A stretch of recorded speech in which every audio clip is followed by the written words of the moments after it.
Now let us see how to perform CRUD operations. CRUD operation, again, as usual, you know, create, retrieve, update and delete. That is, to perform insert, update and delete, we are going to use one method of JDBC template. The method name is update. You may think, for insertion and deletion also is it update? Yes, only one single method. It takes two parameters. First parameter is the SQL query. The second parameter is the value that you want to pass. If I want to insert, then how will you give? Insert into employee, values, question mark, comma, question mark, comma, question mark. Assume I'm having 3 question marks. What about the second parameter? The second parameter is an object array which will take the values that you want to assign to the SQL statement. So guys, for insert, update and delete, it is the same method update. For querying, there are different methods available. We will discuss about that later.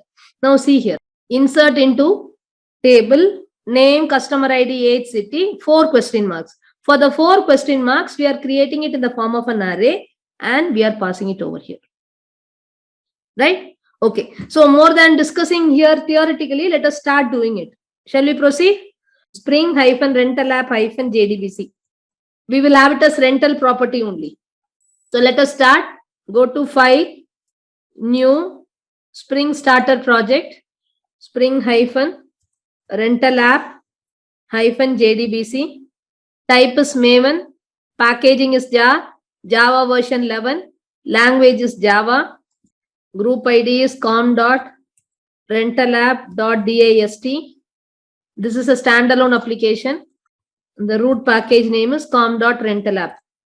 Guys, please check in for the version. Don't select the snapshot version. Go in for a version below. So it is 2.5.7. Now we need to select the dependencies. We are going to work with Spring JDBC module. So search for JDBC. Spring Data JDBC. Select it. It is Spring Boot Starter JDBC, which has Spring JDBC module. Okay. And the next one, MySQL driver. It's already available. If it is not there, search for MySQL. Automatically you will get it. Click Finish. This is a console-based application, so we don't need any other dependencies. Now this is my application. Let me open pom.xml. Can you see that? It is Spring Boot Starter Data JDBC, MySQL Connector Java. These are the 2 dependencies that we have added. Open dependency hierarchy. Here you can see Spring Boot Starter Data JDBC has Spring Boot Starter JDBC, within which we are having JDBC module. Okay. And Spring is responsible for connecting us to the database. So it is having a Hikari connection pool. Connection pool means a pool of connection objects. So it will keep a pool of connection objects to connect to the database. So we don't have to establish a connection with the database manually. Spring will do that for us. Let us start creating the model class. The package name is com.rentalapp.model. The class name is rental property. See, these are the properties we need. I'll copy it here and then I will add. Private string name, private string category, private integer property ID, private string type, then private string area. Area also I'm having it as string. So it's like 2500 square feet, 1900 square feet. So I'm just keeping it as string. Then private double rent expected. Then private string location, private string city. So let me tell you what each refers to. Category refers to whether it is for everybody or only for family or only for boys or only for girls. So these are the values that you can give. All, family, boys, girls. Then type.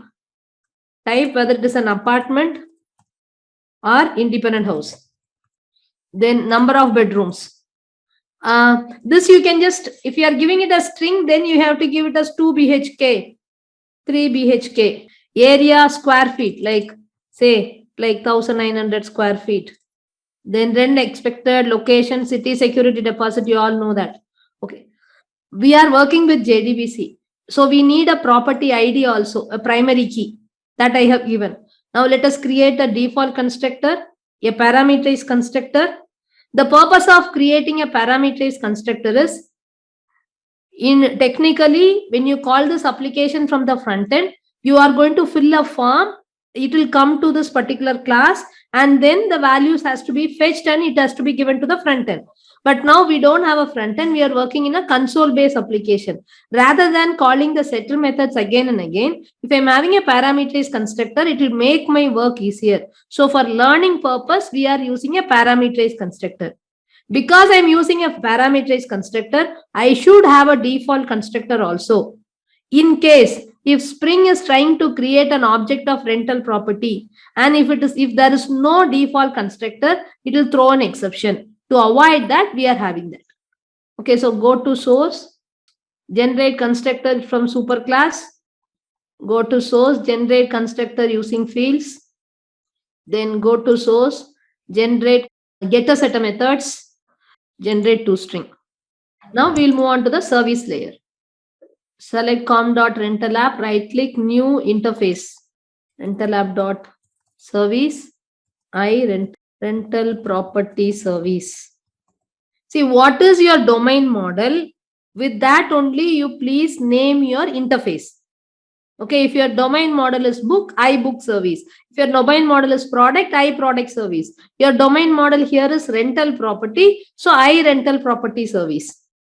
And now we need to add methods. So we can add any number of methods to perform CRUD operation. To start with, let us add void add rental property, update, delete, then get by ID.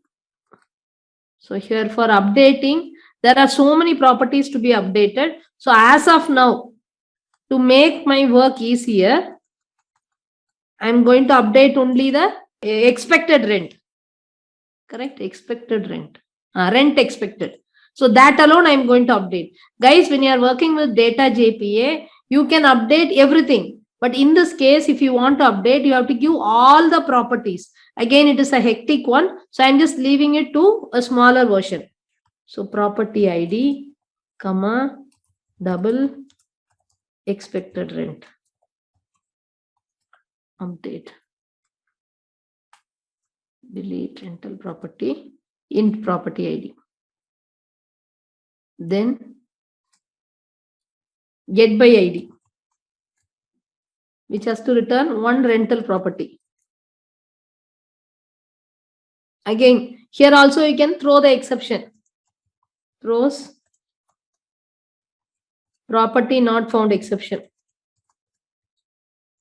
Similarly, get by category. Similarly, get by type, whether you want an apartment or an independent house. With rent expected, we can have one more method. So get by price rent range, double, start, double end. Get by lesser deposit. Throws property not found exception. What else we can have? Get by city, get by location. Okay. I hope this is enough. Now let us create property not found exception. It has to be in the exception package. Remember, this should extend runtime exception. And select constructor from superclass. Directly it will select all the constructors. Click finish. The first two constructors are enough. If you want to remove this warning, you can add the serial version ID. Now let us create the implementation class. Rental property service Oh my God, such a big thing. IMPL implements rental property service. Implement all the methods. Fine. The first thing that you need to remember is you need to add at service annotation. Don't forget that. Now we need the repository layer. Let us create the repository layer also. After creating the repository layer, we will auto-wire repository to rental property service IMPL. com.rental app, right click, new interface.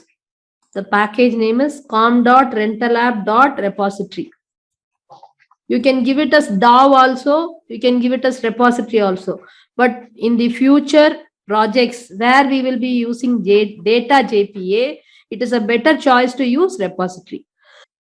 rental property repository. Whatever methods you had in the interface, whatever methods you had in the service interface, copy it as such. The same methods will be available in rental property repository. If you want to differentiate, what you can do is you can change this get by category, get by type, get by rent range to find by, so that you will know a difference. Okay, fine. That is they are all methods of service. These are methods of repository. So how to change it easily, I am showing you. Control F, replace with find, replace all. My category spelling is wrong. Now create the implementation class for this. rental property repository IMPL will make my class name very big. So I'm just making it as repo IMPL. Rental property repo IMPL. And here only I will add the interface. Rental property repository. Annotated with that repository. Now we are going to work from the back. As I told, to connect to the database, we need data source. Then this repository uses JDBC template to connect to the data source. Service layer need an object of the repository. Okay, so first is we will auto-wire JDBC template. Private JDBC template. You can see that this JDBC template is from org.springframework.jdbc.core package. Already we have learned about that. Correct? Okay. Create the setter method and auto-wire the setter method. We are using setter-based dependency injection. Go to source, generate getter setter methods. Select only setter. Click generate. Add at auto-wired. It means this repository implementation depends on JDBC template. JDBC template depends on data source. So we need to give the data source specific properties in application.properties file. We will do that later. Before that, we will write the logic for adding, updating, and deleting. We have seen that is only one single method. That is the method name is update. So I think I'll proceed to add rental property. The query is string insert query, insert into. We have not created the table. We need to create it, but fine. We will write the query insert into rental property values. Guys, in this case, I'm going to insert all the values, including the ID. I'm not going to auto increment. Okay. So we'll add question marks continuously. How many properties are there? 10 properties. Okay. For each and every question mark, we need to assign values. That's what we have learned, right? So we have to give the SQL query. We need to specify the values for the placeholders. Spring will create the prepared statement and execute it. So let us give the values for the placeholders. So we need to give it in the form of an array. That is object property array. That is equal to, within curly braces, you need to tell what are the values. Okay, so it is rental property dot. I will have property ID first. Property ID, comma, rental property dot get name, comma, rental property dot get type, rental property dot get category, comma, rental property dot get bedrooms. In the same order only you need to create the columns, because I have not given insert into rental property the column names. Direct, I assume that this is the order that is there in the database table. Property dot get rent expected, rental property dot get location, get city, get security deposit. So this is in the form of an object array. The query is ready, the placeholders are ready. Now using JDBC template, call update method. You can see the update method. There are many overloaded update methods. You need to select the method which is taking the first parameter as the SQL query, the second parameter as an object array. I'm passing this one. Insert query property. That's it. Here in case of Spring, first you need to specify the SQL query. After specifying the SQL query, what usually you do in Java, you create a prepared statement. Prepared statement equal to connection.prepare statement, and you will pass the insert query. Then you will use prepared statement.set string of 1, rental property dot get property ID. Prepared statement dot set int of 2, rental property dot get rent expected. 3, rental property dot get property ID. That's what you are expecting, right? Here yes, you don't have to do that, because you cannot even create the prepared statement object. Spring only is going to create the prepared statement object. But you are telling, see, for each question mark, what are the placeholder values? You are only giving the placeholder values. What Spring will do? First, Spring will create a connection. Then it will create the prepared statement. While creating the prepared statement, it will pass this insert query. After that, it has to set the values for the placeholders. It will expect the values for the placeholders. So you are giving the values for the placeholders in the form of an object array. So who will set the values? Spring Framework will set the values to the prepared statement using these values that you have provided. So this is for the first method. We will do it for the other two methods. We will complete the service layer. Then we will go for giving the configuration details in application.properties. Also, we need to create the table, guys. Without the table, we cannot do anything. Now, let us do for update rental also. String update query. Set rent expected is equal to question mark, where property ID equal to question mark. For these question marks, the values are property ID and expected rent. So I need to put it in an object array. Here directly I can give. For the first question mark, it is expected rent. Should not change the order. Then JDBC template dot update. Again here. Not necessarily that you need to create it in the form of an array. You can also do it in this manner. I'll show you. Instead of property array, I can directly pass expected rent and property ID. Why? Because it is a var-args. Object array is a var-args. So directly you can pass the values. This also will work fine. You don't have to explicitly put it in the form of an object array. That's what I'm trying to tell. Here we are having many values. So you are putting it in an array and we are passing that variable name. But in this case, I'm having only 2 values. I don't have to put it in an object array. I can directly pass the values. And remember, based on the question mark only, you have to pass the values. So for question mark 1, the value is expected rent. For question mark 2, the value is property ID. Now write it for delete rental property also. String delete query equal to delete from rental property where property ID equal to question mark. This is simple. Same line. JDBC template dot update delete query, property ID. Rather than you setting the values for the placeholders, you are giving the values to Spring. Spring is responsible for setting the values. So these are the three methods. Now we'll move on to the service layer. Open property service IMPL. Rental property service IMPL. Now here, add an instance of iRental property repository.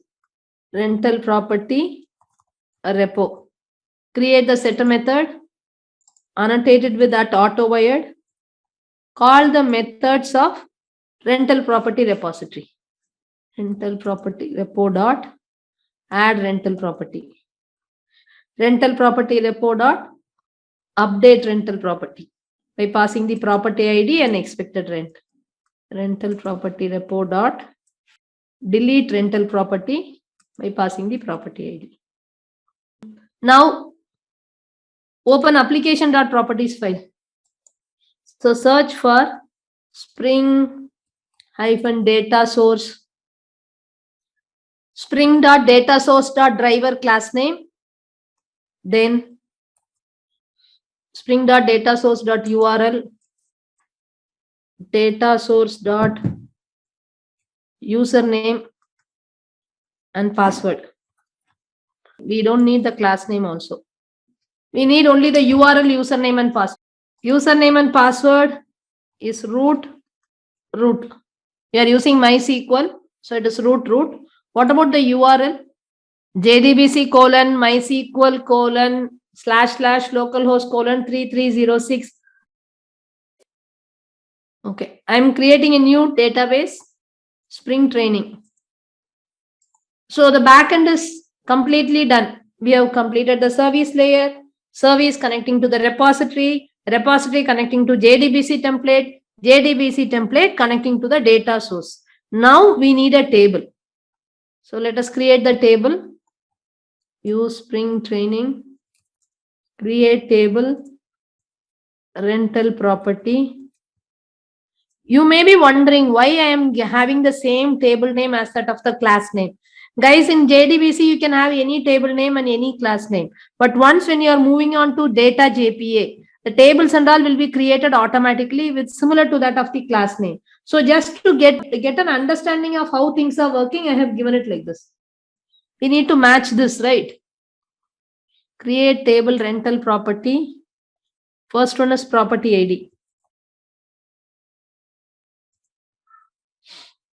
It's created. Describe rental property. Okay, now we'll move back to STS. The backend is done. I'll open the main class. This is a console-based application. So your main class should implement CommandLineRunner. Override run method. Okay, guys, you please understand the flow. What we are doing is from the main class, you auto-wire iRental service, rental property service. From the implementation class of service IMPL, we are auto-wiring iRental property repository. And in iRental property repository implementation class, we are auto-wiring JDBC template. JDBC template looks in for the data source to read the database specific configuration. That is given in application.properties. Now remember, if you miss one simple thing, that is you forgot to give the username correctly, or if your password is wrong, or your database is not there, assume just now we have created Spring Training. Assume that the database is not available. In that case, the whole application itself will not run, because main depends on service depends on repository depends on JDBC template, JDBC template depends on data source. The data source is reading the application.properties, trying to establish a connection with MySQL database. But the username that you have given or the database that you have provided is not available, means then it will throw an exception. Okay, so now here we will auto-wire iRental property service. Again, as usual, create the setter method from within the run method. First, we need a rental property object, rental property. And guys, we have a parameterized constructor. So follow that. New rental property using rental property service. Call the add method by passing the property. Let us do a cross check. This is the main class. In the main class, we are auto wiring rental property service. So let me just click this. Click, keep the cursor there, open implementation. Guys, can you see that? In the implementation class, we are auto wiring rental property repository. So again, keep the cursor here, control, open implementation. This is the implementation part. Here we are auto wiring JDBC template. JDBC template is using the data source to connect to the database. Okay. Now we will not know what is happening because we are not having any return type. So here simply you add one println statement property added. Now run the application. Run a Spring Boot app or Java application. For establishing a connection, it is going to use the Hikari pool. Hikari pool is a pool of connection objects. Once the connection is established, creating the prepared statement, taking your SQL query, all those will be done next to each other, and then the work is completed. Let us check whether the data is added to the table. Select star from rental property. Good. Now let us try adding 2 more rows. Side by side, we'll try to update and delete also.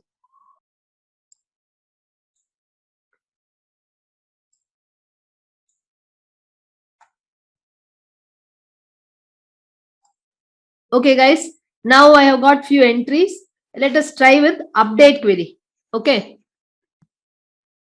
Now we need to update one row. So I'll select the row with property ID 102. I'll change the rent expected from 40,000 to some 20,000 around. Okay. So it is rental property service dot update rental property. Property ID is 102 and I want to change it to 20,000. So which line should I comment? It is enough that I comment this. Or if you want to add one extra line, like maybe I'll just have it as 106.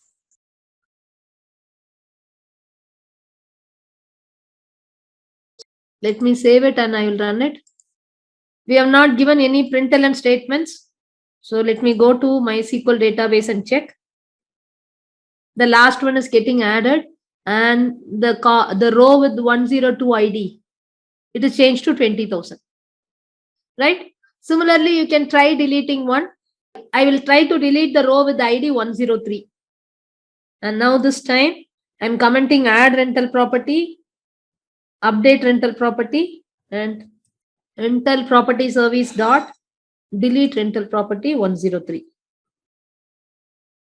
Let us check in the database. It is deleted.